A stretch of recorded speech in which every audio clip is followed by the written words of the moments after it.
in my last video, I talked about steps to for singles to put in place before financial steps actually before they get into marriage. I got a comment asking what about the married who are already there, because most of those who watch my videos are already there. So here are some of the few guidelines on those who are married, maybe the steps to take when you are already married. So for this I won't be just okay. Each family has its own guideline and how they do it, but it's more or less what I already taught. But now implementing it into marriage. But now bringing these two people together to think. Number one is that you need to be earning more or less the same, earning, right? So you can agree as a spouse, the seasons where you both are working, or one is losing a job but the other one is not working, or one has just decided to take care of the home and not but probably there is an income that has to be coming. But and if it's a family now, it's a higher level, like to be multiple sources of income, like more income, because in marriage there's so many responsibilities, so many.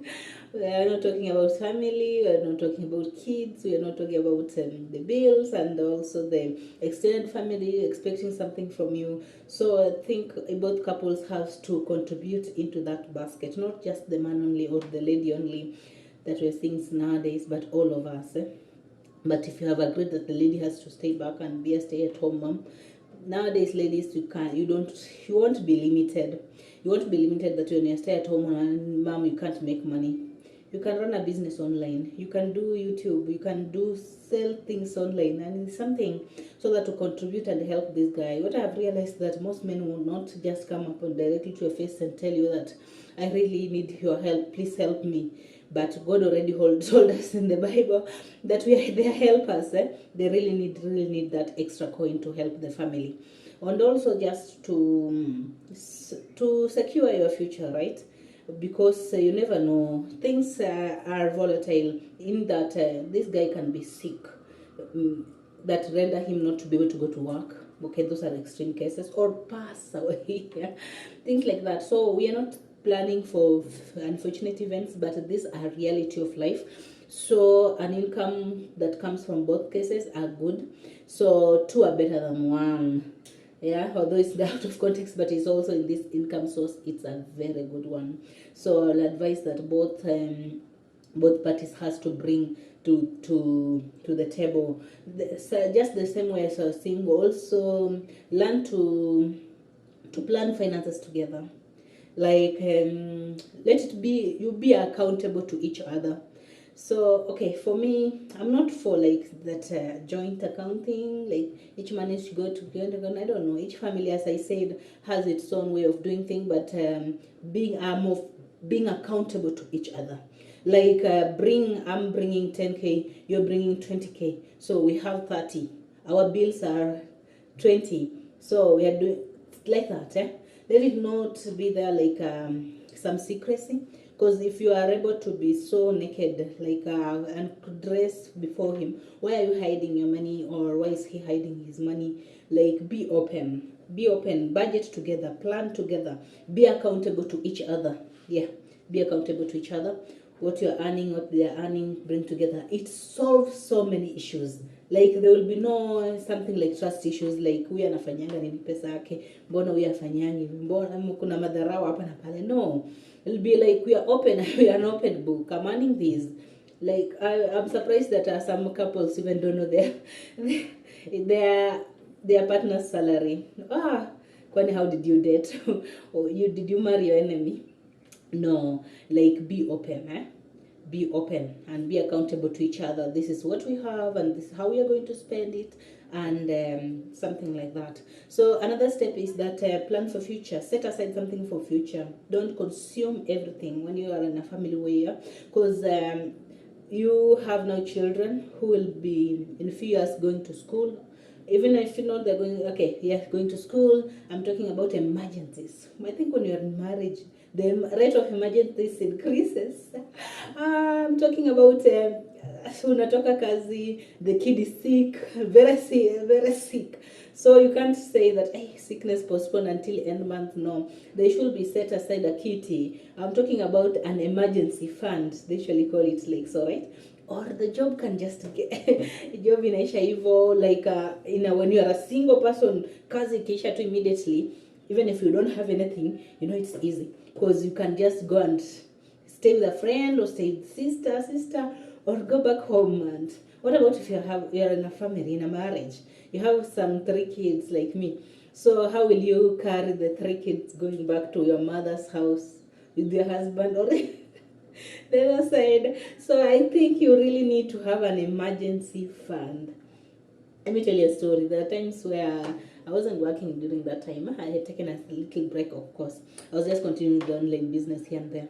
And we lost my husband's place of work. They were not paid for 3 months. And we are here in Nairobi. So actually, I can't say that our life changed per se that much, because he had saved something. He had saved something that was to take us comfortably of around 3 to 4 months. And the level of respect really increased, because if he had not saved something, okay, or we had not saved something, let me talk as one, it will have been just tough for us. So setting something aside, which is called an emergency fund, it's very key in a marriage. Yes, you have to. You don't have to dilly-dally. Like also planning for future, like for their education. Long time ago, when kids were going to high school, people they have been working all along and wondering, I sasa nitatoa wapi school fees, things like that. Like, you have been with this kid for the past 8 years, the past actually 12 years. What was your plan? Not that, okay, you know there are so many responsibilities, things like that, but you need to be proactive. Yeah, proactive, like planning for future. You have a child, you know that in 10 years time she will be going to high school, and that can be draining and can be a lot of money. So you can currently start, take an education policy. Yes, where you just pay, like for us, my husband has taken now for the first child an education policy. We just pay a little amount, maybe 5K. Yes, where monthly you set it aside, so that during that time when the girl is going to school, in high school, that particularly we are targeting high school, because I think that's where so many responsibilities are, because we have many of them. So when they are going to school, we won't have such a heavy burden. So what I'm saying is that those who are already in marriage, set aside money. Don't let life happen to you like you are in a surprise mode of way, wondering, how will I go about this thing? No, plan.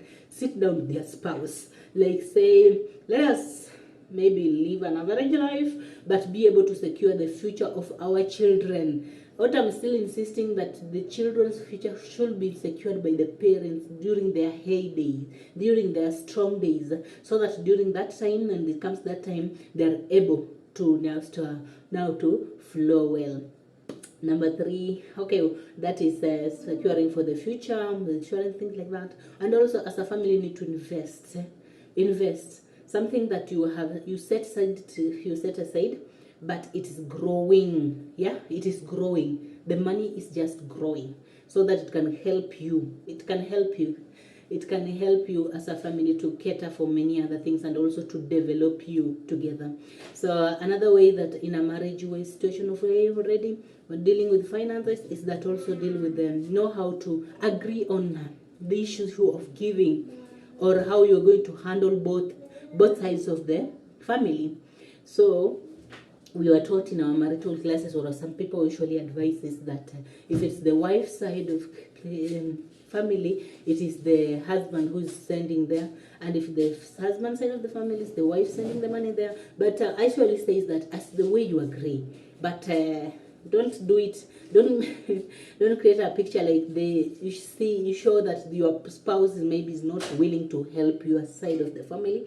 In that, agree. Yeah, sit down and agree, what these are our parents, or these are our cousins, these are our family, what can we be doing for them? Don't be like it's a secretive thing, ametumia kwao, wao tujui, so you some secrecy there. No, this, let it be open to avoid so many issues in future. Mostly, maybe I'm talking to men. Men always don't like such type of accountability. They feel like you're nagging them or things like that. It's not nagging. It's something like it will bring peace and openness. Same to women. Women are, and it applies to both cases, no matter the way you agree, but be able to come to an agreement level, an open place where you say yes, let's, our family will be helping them 10k every month or every 3 months, or just the way you do when you get money, if in case you are in a not so stable situation. But it's a very good thing to help in both cases.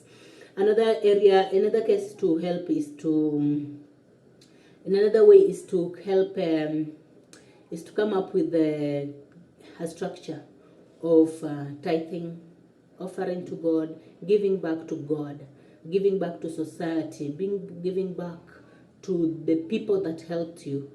It's not paying back, yeah, it's giving back. So you have to agree. Actually, in marriage, what I'll just say in general is that touch about giving, about saving, about just being accountable to each other, but the way you agree as two. You know, in a family, each family works differently. It has different structures, has different agreements, but whatever that partakes, you have to come together and agree.